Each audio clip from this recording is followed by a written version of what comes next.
go. We are moving into Creation Watch time. So,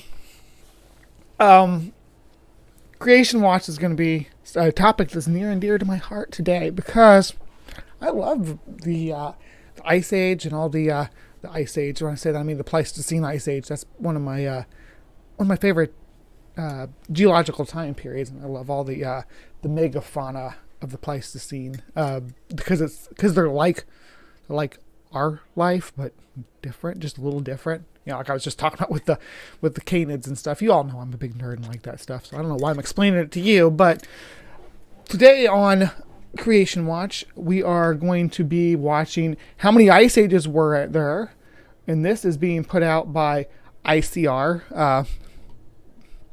ICR might be my favorite apologist organization. They're pretty straightforward about where they stand on some of this stuff, so makes it easier to touch on when you get people that are disambiguous. They're still ambiguous about the like kinds and things like that. But anyway, I'm rambling again, so let's get into it. All right.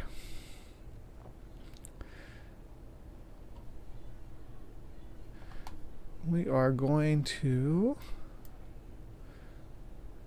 Why is that so oversized? Hold on just a moment. It's being weird. There we go. Okay. So, yeah, let's look real quick at what we're watching, just so you all can see it. How many ice ages were there? Creation Podcast, episode 20. Institute for Creation Research. Should we believe that there were multiple ice ages? How does an ice age happen? And what evidence can we find for a single ice age? Watch episode 20 of the Creation Podcast as host Trey Bowling and ICR physicist Dr. Jake Hebert review the arguments for multiple ice ages over long periods of time and uncover the evidence for a single ice age only a few thousand years ago. All right. So we are going to be digging in. Let's dig in. John Christensen, I'm not done this morning. That was what I do is I do these segments as individual premieres too, so people don't have to sit through the whole stream to catch whatever their favorite segment is. All right, and I hang out with the live chat. You can join us too, always to hang out in the live chat. But let's hear what they have to say. I'm going to speed this up a little bit because I talk a little bit slow. It's at 1.5, just being totally transparent about that. Creation Podcast, the show where we discuss the science that confirms Scripture. I'm your host, Trey, and my guest today is Dr. Jake Hebert, ICR research scientist and physicist. We're glad to have you on the show. Thank you. Thanks for having me. Absolutely. All right, so today we're talking about your favorite subject. I know this because you wrote a book on it. Right. So today we're going to be talking about the Ice Age. So I think in the popular culture, we're all kind of familiar with at least a pop of media kind of idea of an ice age with snow and woolly mammoths and saber-toothed creatures and all of that. But let's get a little more specific. What is the definition of an ice age? You could argue that an ice age is any time where the ice sheets are larger than normal or significantly larger than normal. And today, those ice sheets on land, they cover about 10% of Earth's land surface. But there's strong geological evidence that in the past, about 30% of Earth's... Just to be clear, the Geological Society defines an ice age as a period of geological time encompassing... that's the Pleistocene ice age is what they're defining that as. I'm going to defer back to what the definition is here. An ice age is a long period of a reduction in temperature of Earth's surface and atmosphere, resulting in the presence or expansion of continental polar ice sheets and alpine glaciers. So, yeah, that's the definition of an ice age. Land surface was covered with ice. So that would be called an ice age. Some people say, well, technically we're in an ice age now because we... Not technically, we are in an ice age now because we have polar ice sheets and alpine glaciation. That's alpine just means up on the mountains. There's glaciers on mountains all around the world. Yeah, they're melting faster than they should be, but that's a whole nother topic that maybe Pale Blue Mama can pop in and touch on. Anyhow, yeah, that's let's hear what he has to say, though. I'm going to keep stopping him because, I have to, but... Still have the Greenland and Antarctic ice sheets. Right. But most people would say, the Ice Age was a time when it was much larger, say 30% of the Earth's land surface covered by ice. Okay, so it's not...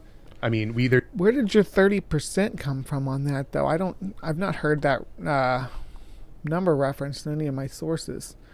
I did a little research on this. I know quite a bit about it, but yeah.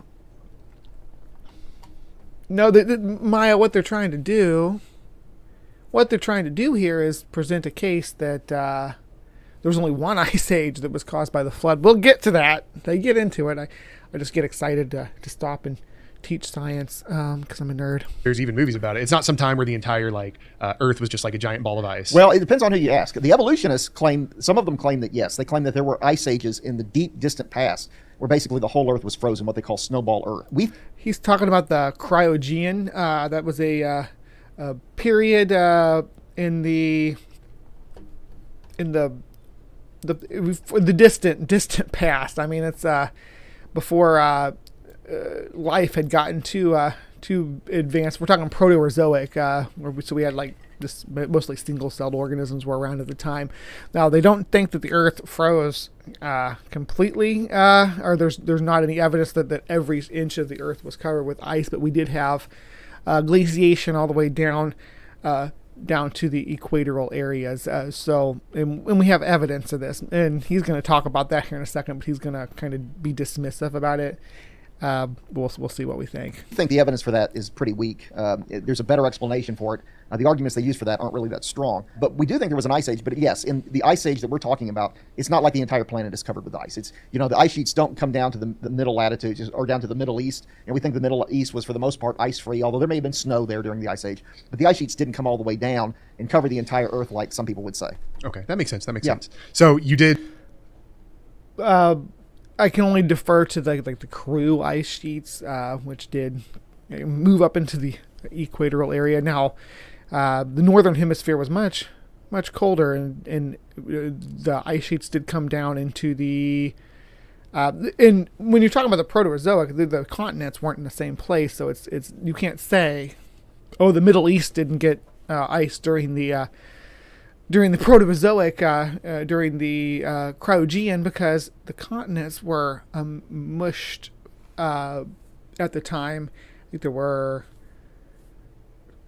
2 continents during the Cryogenian, if I'm not mistaken. Correct me if I'm wrong again, but they weren't in their current positions. They weren't going to be even close to their current positions for quite a long time. What was on the equator and what was close to the poles was very different at the time.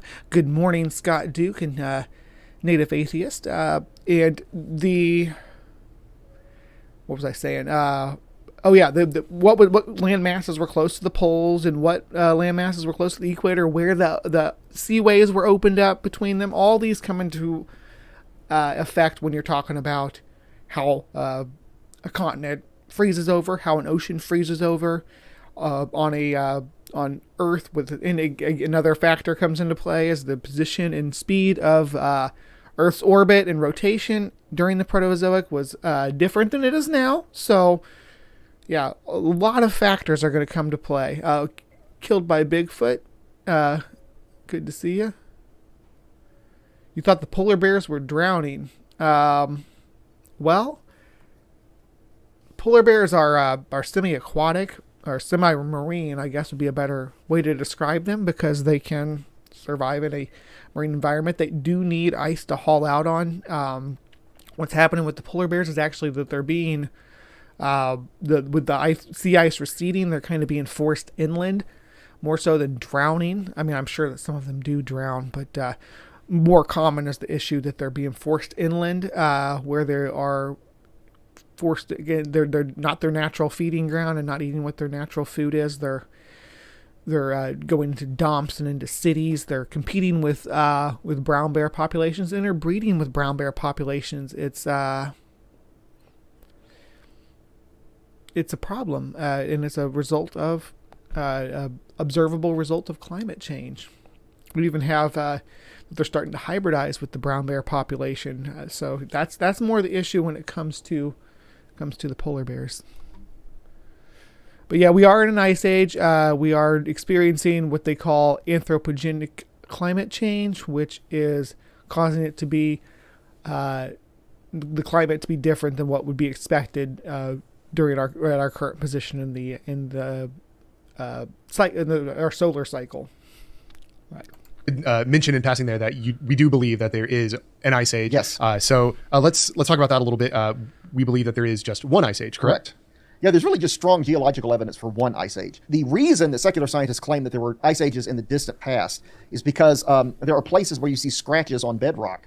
And when glaciers move along, sometimes you have rocks embedded in the ice and they can carve these scratches. Well, it turns out there's other things that can cause that. Okay, Mm-hmm. So they find scratches on rocks that they think many millions of years ago were close to the equator. And so they think, well, that's an indication that the glaciers came all the way down to the equator and the entire Earth was frozen. But again, there's other things that can cause that. That's really not That is not the only evidence that we have for the Cryogenian ice ages. When we talk about snowball Earth, I don't know. I don't like the term snowball Earth. I also don't like the term slush ball Earth. Why do we have to call it any of those things? Why can't we just call it a glacial maximum? Because it's the maximum that our planet has ever glaciated. But we also have paleomagnetic evidence for this glacial period. There are low-lying deposits and equatorial regions that were deposited by glaciation events. And in open water as well. We can check the carbon isotope ratios to confirm this. And what else do we got? I'm just looking at a list of different evidences for... I said evidences because I'm talking to Creationists, by the way. We have different evidences for the snowball Earth theory or for the Cryogenian. in and of itself a strong enough argument to claim that the entire Earth was frozen. And there's some other arguments they make for multiple ice ages. They claim that within the last 2.6 million years, there were about 50 ice ages. It turns out the evidence for that is even weaker than the evidence for the supposed snowball. This guy is going to tell climatologists that their evidence is weak, but he's not going to make a compelling argument as to why their interpretation of the data that they're getting in their respective field is wrong, and why his interpretation of that data is more accurate. All Earths. I mean, that's really coming from nothing more than a secular interpretation of chemical wiggles in deep sea sediments, and it's not strong at all. But there is strong evidence for Chemical wiggles in deep sea sediments. Take note of that. one ice age. We see geological features that are left behind when glaciers melt back, and we see those today, not just at high latitudes, but at lower latitudes, where today there's no ice. And so that's a strong argument that the ice sheets were larger in the past. Okay. Well, then let's take this. Let's put on our uniformitarian goggles. From a 30,000 foot view, what would an evolutionist say in regard to ice ages? How many were there? How long did they last, etc.? I think they would say there were about 5 major ice ages. The most recent of these is what you would call the Pleistocene ice age, and within that there are 50 ice age cycles, and those cycles are what most people would call an ice age. Okay. But again, the evidence for these other ice ages is very weak, and I don't think they've really got a good No, the ice age is actually the age. The cycles are called glaciation events. So, or they don't say events, just glaciations, but that's what they would be, as glaciation events, where the glaciers move forward and receded, and they did for. And you can still see the Earth do this to some extent. They kind of breathes if you watch it. If you watch like a time lapse of it, but you can see the ice is moving down and receding, moving down and receding, and it's reflected. And that's the funny thing about what he's saying. There's only one. It's reflected that it came down and then pulled back and then came down and pulled back, because we can see evidence of that, especially with pollen. With pollen levels and what pollen that when it recedes, that it pulls back. A lot of factors like that. Explanation for what would cause these massive ice ages in the distant past. I think that's kind of an enigma to them. They've convinced themselves that they did occur, but it's like, well, what would trigger something like that to cause the entire Earth to be frozen? And then how do you get out of it? Because once you get into an ice age like that, or a snowball Earth, the ice and snow reflect more sunlight, so it becomes even harder to get out of it. So I don't think they've got a good answer for these earlier supposed ice ages. It's very hand wavy, very speculative, and you get that when you read their descriptions. It's like, well, maybe this and maybe that. Now, for the relatively recent past, what they're calling the Pleistocene, They think that changes in Earth's orbital motions and rotational motions over tens of thousands of years affect the way sunlight falls on the Earth. And they think that at sometimes in the prehistoric past, you had more summer sunlight hitting the high northern ice sheets. Okay. And so when you have more sunlight hitting it, the ice melts back and you get a warm period. Okay. At other times in the prehistoric past, you had less sunlight hitting those high latitude ice sheets. The ice sheets grow and you get an ice age. So they think basically that it's these subtle. This guy is about to make claims about Earth's albedo that are hilarious. And this guy is supposed to, and by the way, Scott Duke, not a climatologist or a geologist. He's a physicist. So this is a physicist, and he's talking about the way light interacts with the physical world.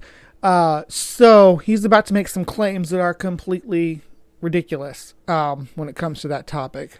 Yeah, he's talking about the Milankovitch cycles. Changes in the tilt of the Earth's axis and the shape of the orbit that are ultimately responsible for ice ages. Now, one of the problems with this, though, is that these changes in sunlight are very tiny, and it's very hard to see how they alone could really be the cause of an ice age. And for that reason, a lot of secular scientists have... If you had argument from incredulity on your bingo card, you can go ahead and just stamp that sucker right now. We will... heck, we could probably make that the free spot. We can just guarantee that that's going to happen. Concluded that the climate has to be basically unstable because you have to take these tiny changes in sunlight. The climate is unstable, but there is notable cycles like the Milankovitch cycle that we can interpret data from, that we can create models built on that explain our history, and they correlate with the geological record, with our ice cores, with the cosmology, with everything that they link together and make these build these models with all that data combined. That's so the Milankovitch cycle isn't just something that someone's like, maybe this happened and then we just went with it. There's data behind that. And did you think that because the changes we experience are small, that doesn't really have any bearing on it? The experts don't think that those small changes are insignificant like you do, and they're experts. So I'm friends with them. So that's that. I kind of, because I actually talked to my climatologist friend about this video before I started doing it. So yes, they don't agree with you when they look at the data. And why is your interpretation of the data better than theirs? And amplify them in order to bring about major climate change. Especially to get an entire snowball of the Earth, right. It seems practically unfeasible. Well, that's why they're so worried about the issue of global warming, is because in fact, if you ask the experts on this issue, regardless of which side of the debate they fall on, they will all tell you that the key issue is what is called equilibrium climate sensitivity. That's the heart of the issue. Okay, it's not even is the Earth warming up right now. Right. Okay, the real issue is equilibrium climate sensitivity. Everybody agrees that if you were to double the amount of carbon dioxide in the atmosphere, there's going to be a small increase in temperature. Right. Not much, maybe 1 or 2 degrees Celsius. The question is, though, what happens after that? Because the Earth is a complicated system. If you change one thing, that affects something else. And so you have all these positive and negative feedbacks. You might say it snowballs. Yeah. Could either amplify that warming, okay, over a long period of time so that you get much more warming than just that 1 or 2 degrees Celsius, right. Or you get these negative feedbacks that kind of bring everything back to equilibrium so that you don't have major climate change. And the issue, everybody agrees, the issue is whether or not climate sensitivity or equilibrium climate sensitivity is high or low. The people who think that it's high. What he's saying here is not wrong. I don't know about the language he's using, but there is, discussion on these topics. There is, different measurements that need to be compared and extrapolated, and we need to try to understand this as best we can. But yeah, those are major issues that we look at, and those are different factors that come into play. High are worried about it, and those who think it's low, not so much. But one of the main arguments for high climate sensitivity is this secular ice age theory that I told you about. Right. Yeah. Which, as we know, doesn't hold as much water as they would have. There's some major problems with that theory. It just sounds, again, it's incredulity is not does not mean there's a major problem with the theory. Your personal incredulity to the interpretations of these of this, and there is. I mean, hold on, let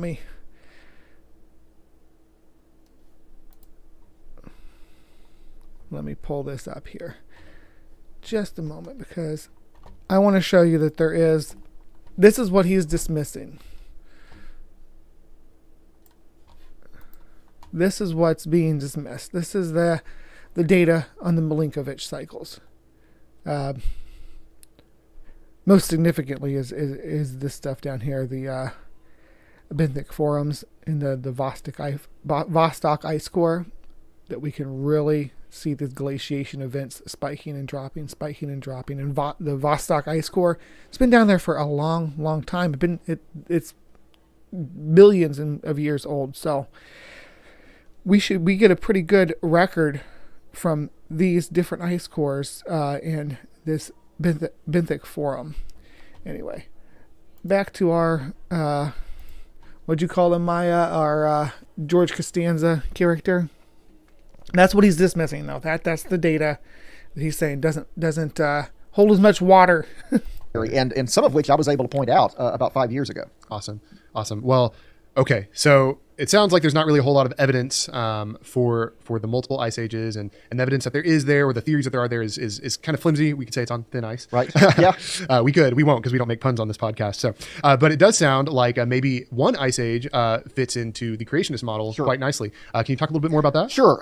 And the fellow who did the pioneering work on this is Mike Ord. He's a creation research scientist, a respected researcher, but he was also a former meteorologist for the National Weather Service.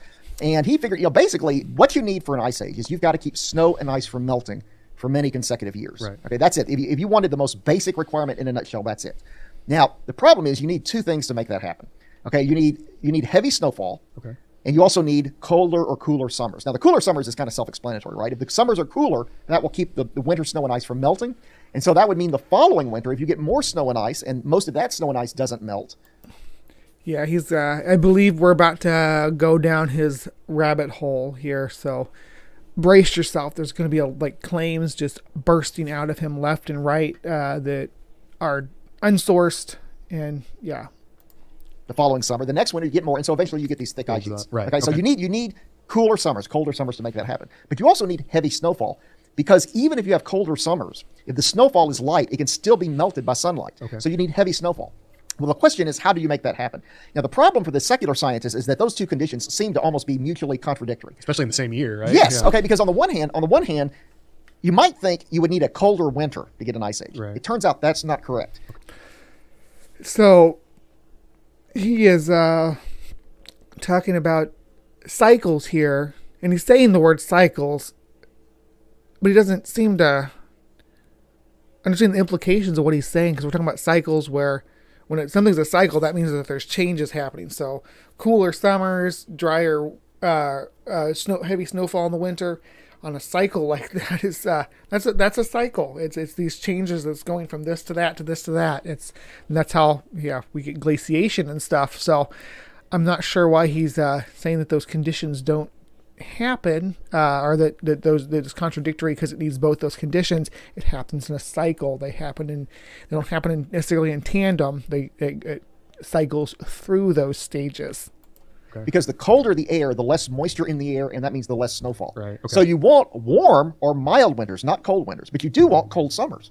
Okay, well, and you need this to go on for hundreds of years, and for the secular people, they claim it's going on for tens of thousands of years. Right. So you have to have warm. We're not just claiming that. The data shows that is what is happening during these glacial maximum peaks.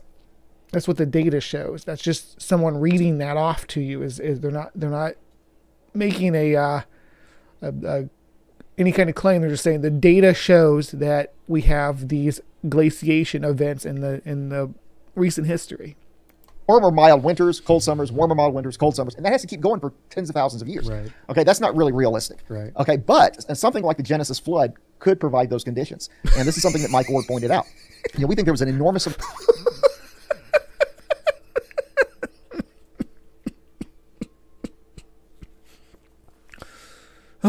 Something like a Genesis flood could provide those conditions.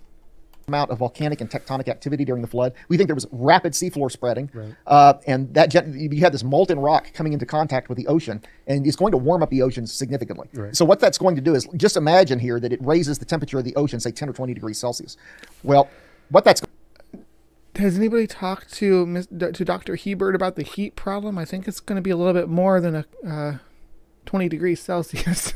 There's going to be a lot more than that. What going to do is put an enormous amount of moisture into the atmosphere, which means you're going to get more rain and snow. Okay. Because the with what's being proposed for the flood model, the heat that's going to be generated by that rapid explosion of water on the scene is going to at least the surface level is going to be vaporized.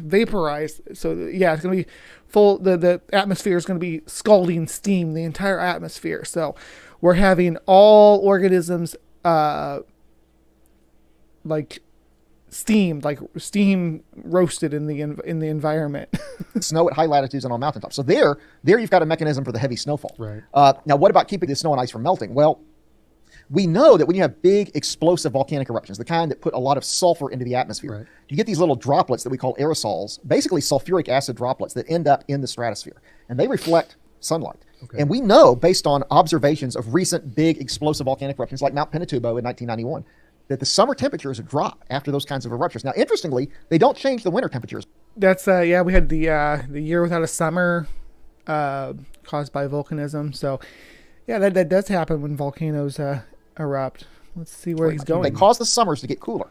And so we think that because of all the volcanic activity that occurred during the flood, that volcanism is going to continue for hundreds of years with gradually decreasing intensity, but you're going to have sporadic eruptions that keep putting these aerosols back into the stratosphere. See, the aerosols normally only stay up there 2 or 3 years. Right. So one set of eruptions isn't going to do it. You have to have repeated eruptions, and we think the aftermath of the Genesis flood gives you what you need to make that happen.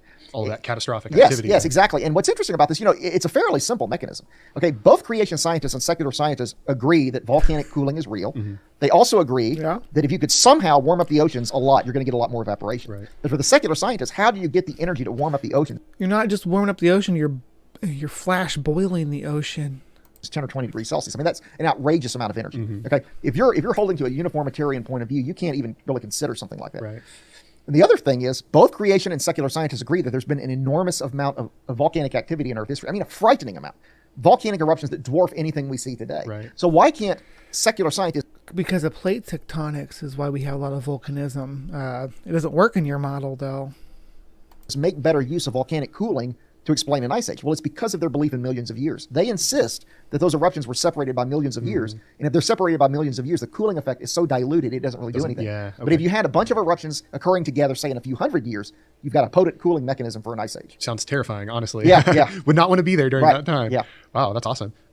So does this model have a name? Well, this is sort of my big contribution to creation science. I've given it a nickname, the heat model. Awesome. That was the heat model. But if you look up creation heat model, what you've run into is the heat problem, which is what we were just talking about with the boiling of the seas, the vaporizing of the water, and the slow steaming of the steam cooking of all organisms on life.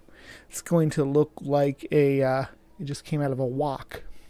Just an acrostic to help people remember the key points. But again, this is Mike Ort's theory, not mine. But the H stands for hot oceans. E stands for evaporation resulting from those hot oceans. A stands for aerosols, which gives you the summer cooling. And the T stands for time, the time to make it happen. But specifically the Bible's short time scale. Okay. You need a short time scale to make this work. And together that gives you this mechanism. You need a short time scale for the vast majority of organisms to adapt to a colder climate. Because we see, they mentioned mammoths, like the very beginning. You see mammoths become woolly mammoths. We see rhinos become woolly rhinos during this period of time. So we see these animals adapt to these glacial periods. We see humans. We see Homo sapiens and Homo neanderthalensis responding to these glacial events. So, but it happened in a short time period, according to this theory.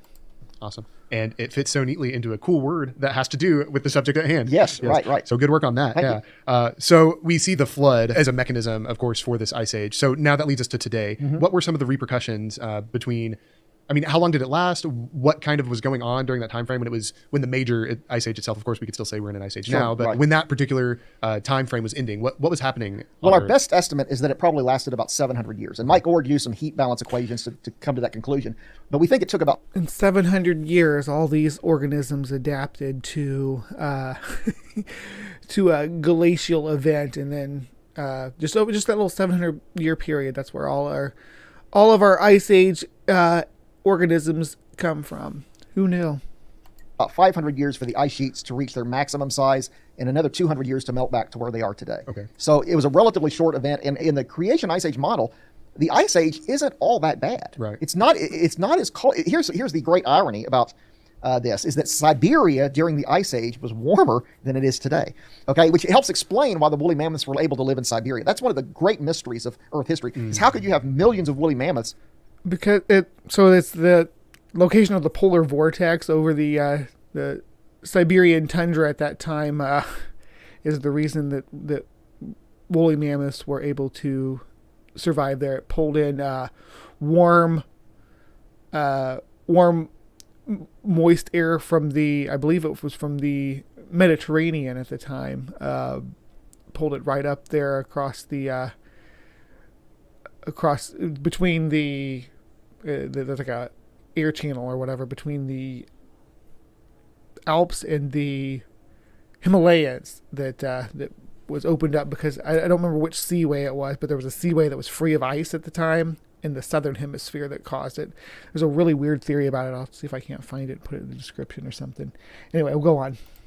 Living in Siberia during an ice age, because today winter temperatures in Siberia can routinely be 40 below. Sometimes it gets almost as cold as the surface of Mars. I mean, it's ridiculously cold. Wow. It is very hard to see how even the woolly mammoths could endure those kind of temperatures. And to make it even worse, in the secular model, they think it's even colder during the Ice Age than it is now. But in the creation Ice Age model... But it's funny how they say that woolly mammoths couldn't have survived that, but the woolly mammoths that did survive into modern times, that survived up to the age when they were building the pyramids, when certain aspects of your Bible were supposed to be written, there were still mammoths on Wrangel Island, and it's an island in the sea north of Russia, and we used to be attacked by ice during the last glacial maximum, and there's still mammoths that were there and survived there long after their mainland counterpart had perished, because those conditions are what they thrive in. So it's kind of weird that he's like, oh, it's even colder. How could they survive? Because they're adapted to survive in cold conditions like that. We have musk oxen that live like that now. It's not as cold. And because you have these warm oceans are going to be warm even at high latitudes. Right. So you're going to have the ocean surrounding Siberia is going to be warm. That's going to help moderate the climate so that even though it was still cold in Siberia during the Ice Age, it's nowhere near as cold as it is today. And that's how you can have millions of woolly mammoths living in Siberia during an Ice Age. We think that as the Ice Age ended, a lot of ice melted and went out onto the ocean, and you basically had fresh water flowing out onto the salt water. We think it froze, and when that happened, that's when we started seeing the climate as it is today. Okay, it got a lot colder. So why can't, warm oceans, that seems like a relatively straightforward explanation for how you could moderate the climate in Siberia. So why can't secular scientists use it? Well, because their belief in millions of years is tripping them up. Mm-hmm. They think that it's always been bitterly cold for, really, they would say at least 100,000 years, probably more than that. I mean, most of them would say it was cold, very cold, going back millions of years. Some of them would say, well, maybe the Arctic sea ice melted 100,000 years. What is your evidence that it doesn't go back millions of years, buddy? I don't understand where you're coming from. Ago, so it's only 100,000 years old. But still, you would have to have woolly mammoths enduring these bitterly cold winters for thousands of years. It just doesn't make any sense. And so improbable for sure. Very, very improbable. And so, again, their belief in millions of years is tripping them up. And so many Christians, unfortunately... Just in your mind... exchange the word woolly mammoth for musk oxen because they live in these conditions now, and they are large herbivorous mammals that they just happen to live at a high enough latitude that they overall managed to survive this extinction event. But yeah, actually have this incorrect notion that the Bible's short time scale is something we ought to be embarrassed about and we ought to be sheepishly apologizing for. Mm-hmm. They got it completely backwards. It's the key to solving these mysteries of Earth history. And what you often find is the reason secular scientists have trouble explaining things is because of their belief in millions of years. Which is kind of ironic. It is. It is. Because they developed that belief to kind of explain things away, right? Right, yeah. Your passion for this topic is kind of infectious. Explain things away. We're just looking at the data and trying to understand it, my friend. Trying to explain something away is to just put a non-answer on it and move on, which is like, oh, God did it, and then just moving forward. That's not the way that we're wanting to operate, though. It's awesome to see. This is such an interesting subject, and it is in pop culture all over the place. So it's great to talk to someone who has some of those answers, who has done the research, and we're really grateful for that. So thank you so much for being here. Can I throw one more thing in? Yeah, absolutely. Yes, okay. Well, Yeah, I mentioned earlier the supposed evidence for the secular ice age theory. For sure. It's called the Milankovitch theory, is what most people call it. Here we go. Sometimes it's called the astronomical Still ice here, age theory Scott. because it involves He's bringing it up Earth's now. astronomical motions. Well, the reason most secular scientists believe that theory is because of a paper that was published in the journal Science in 1976 that was titled "The Pacemaker of the Ice Ages," and it was talking about Earth's orbital motions. Well, what those scientists did was they examined 2 deep-sea sediment cores from the deep southern Indian Ocean, and they had chemical wiggles in those sediments, and the chemical wiggles seemed to be telling a story about climate change that agreed very well with the Milankovitch theory. Because if you do the astronomical calculations, you expect astronomical cycles of around 100,000, 41,000, and 23,000 years. But when they examined those sediment cores, they found climate cycles of about 100, 41, and 23,000 years, and that was seen as very strong evidence for the theory. But what most people don't realize, though, is those age, before you can even do that analysis, you've got to date those sediments. Okay? And people may be surprised to hear this, but you can't really use radioactive dating to do it, because they think, in order to make a convincing case, I think he's gonna skip over the core samples here, but we'll see. For the Milankovitch theory, you have to have data going back about 500,000 years. Now, I don't accept those numbers, but if you accept their ages, you got to go back maybe 500,000 years or so. Well, they think those sediments are too old to date by radioisotope dating, so they have to use a different backdoor approach, and it hinged on this magnetic reversal that they'd already dated from volcanic rocks on land as having occurred 700,000 years ago. And they used that to date the sediments and then get their results. Well, the problem is, in the early 1990s, they changed the age of that magnetic reversal to 780,000 years. And what happens is, if you go back and redo those calculations, it messes the results up. And that's exactly what happens. And I pointed this out in 2016. We've got a lot of papers that are on the internet about this. We've got papers at ICR.org that talk about it. Also, we've got links to the technical papers if people want to read the technical stuff. Absolutely. But the interesting thing is, I've never... Is he going to talk about magnetic reversal or why those things are wrong, or is he just going to be like, oh, they based it on magnetic reversal and rah, rah, rah. It's just, you got to explain why those things are wrong if you're going to dismiss them, bud. We're seeing the secular scientists candidly admit this problem. And it's a doozy. I mean, it's a big problem because the paper that they're pointing to as evidence for this theory, and let me remind everybody, this is one of the main arguments for catastrophic global warming, is basically invalid. I mean, if you go back and do the calculations the way they did it, but you use today's value for that age of that... Dr. Hebert, do your ears get red when you lie? Magnetic reversal, you get the wrong answer. All of a sudden, it doesn't work. It doesn't work. But what's even crazier, it just gets weirder and weirder. What's even crazier about this is the reason they changed that age. Okay, they'd already changed it a little bit because they gotten some more data, and they thought they adjusted the constants for... Killed by Bigfoot. Just real quick, I just want to say thank you for taking the spiders outside. Some spiders don't belong outside. A house spider or a cellar spider generally is not going to do well in an outside environment. It may be if you have a garage or something you could release them into, would probably be a better idea. Not to say it's a necessary death sentence, and it's definitely better than squishing them with a tissue or flushing them down the drain or something like that. But and as far as the Bible and things, my live chat here, and anybody who subscribes to me can tell you that I love the Bible and I love learning about it and talking about it. So I'm not anti-Bible. I'm not a Christian. I don't believe the Bible. I look at the Bible as mythology, as ancient Near East mythology, which I find extremely interesting and extremely fun to talk about. So, I like that mythology. But I like using what they call the Apocrypha included. I like including that because it makes it more fun to learn about. So yeah, if you want to use verses from the Bible to guide you in your life, there's some decent proverbs or whatever that to live by. There's nice things said in the Bible. I'm not going to disagree with you there. And if that's what you're using the book for, to get these guiding posts on how to try to be the best person that you can, I'm not judging you. I'm not anti-Christian. I'm not anti-theist. I'm anti-science, anti-pseudoscience, which is what we get from folks like ICR. That's my gripe. I do like to get into existence of God debates and things, but I'm not really an anti-theist. A lot of people might assume that I am or ascribe me as an anti-theist, and I do like to poke at the ideas of theology, but I'm not like saying that, oh, you're terrible. So that's just my position on that. So, black widows and cellar spiders.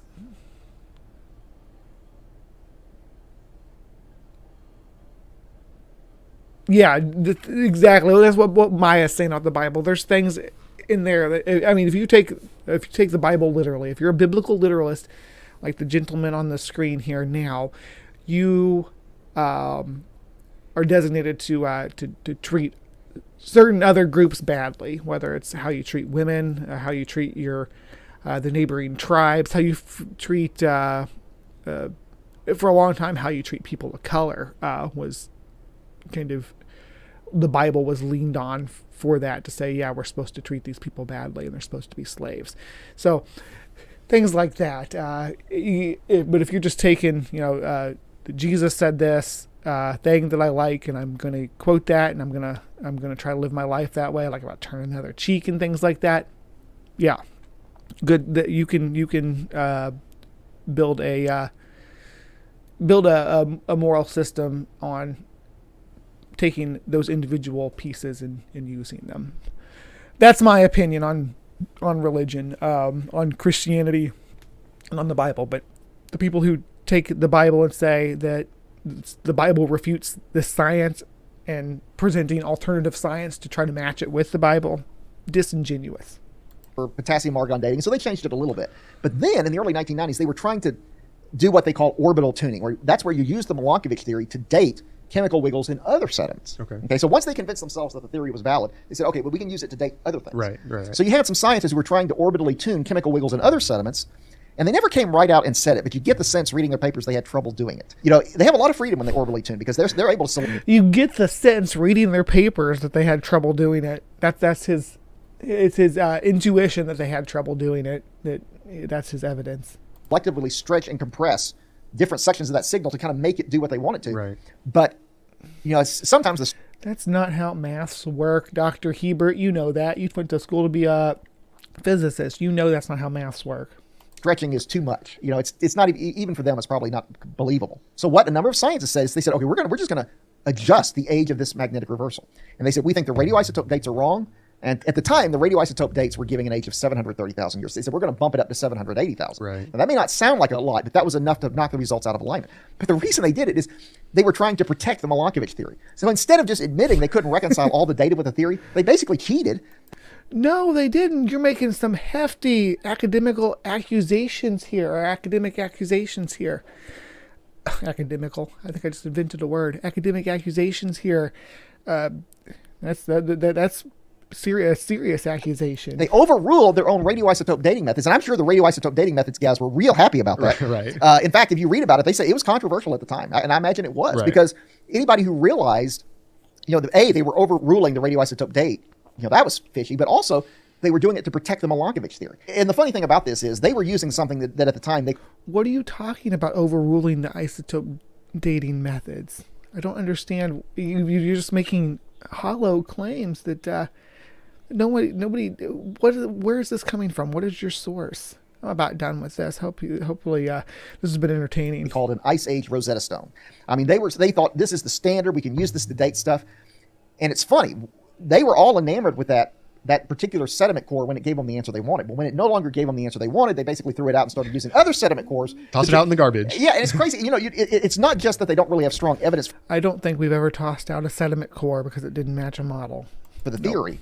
You could argue, if you wanted to be hard-nosed about it, you could argue the Milankovitch theory should have been falsified in the early 1990s because they apparently could not reconcile all the data with it. If you really think that particular sediment core that they were using to date everything was the standard, you can't use it as a standard just when it gives you the answer you want. I mean, you have to use it all the time. And so if you really believe that's the Ice Age Rosetta Stone, you got to be consistent. And so I think you can make a strong case the Milankovitch theory really should have been falsified in the early 1990s. Wow. Now they...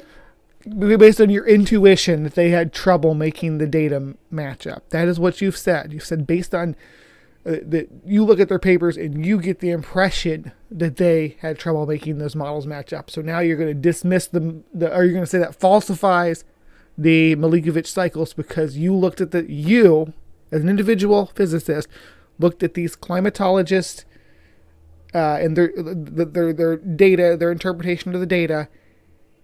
Yeah. Kick rocks. They bud. sort of, I think some of them realized what they had done, and they quietly tried to clean up the mess because they came up with another paper in 1997 that was, if you read, they never come right out and admit it, but it looks like they're trying to fix the problem. A little bit of PR going on. Well, Yeah. but my problem with that is, again, you're being inconsistent. Right. Okay, you were saying this one particular sediment core was the standard. Well, now it's not.